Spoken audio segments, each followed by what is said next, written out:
This is the scene outside Indonesia's national parliament in Jakarta. They're trying to burn down the gates. Protesters have a mock guillotine for the President, Joko Widodo. And there are also demonstrations going on in cities across Java. People here believe that the politicians inside are trying to bend and rig Indonesia's laws for the sake of the President and his family's power. Now, a bit of context. There are local elections coming up in a few months in Indonesia. It's widely rumoured that the President's youngest son, Kaisang, wants to contest those elections. The problem is he's 29. Under the law, you have to be 30. His supporters earlier this week challenged that at Indonesia's Constitutional Court, but the court ruled that the existing laws must stay in place.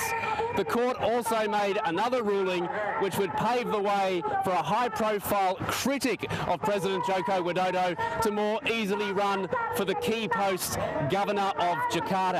Now, since that court ruling, politicians in the huge coalition that back the President have been madly scrambling to rewrite Indonesia's laws to circumvent that court ruling, to pave the way for the President's youngest son to run and to pave the way for the President's critic to be barred from running.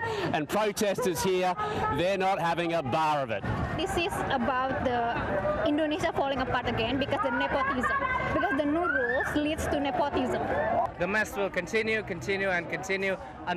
until Joko Widodo is out from Indonesian politics for good. Now, Joko Widodo himself, he has said that this is all just part of the back and forth, the checks and balances of Indonesian democracy. But these protesters, they say they'll stay out here and return to the streets to make sure this change doesn't take place.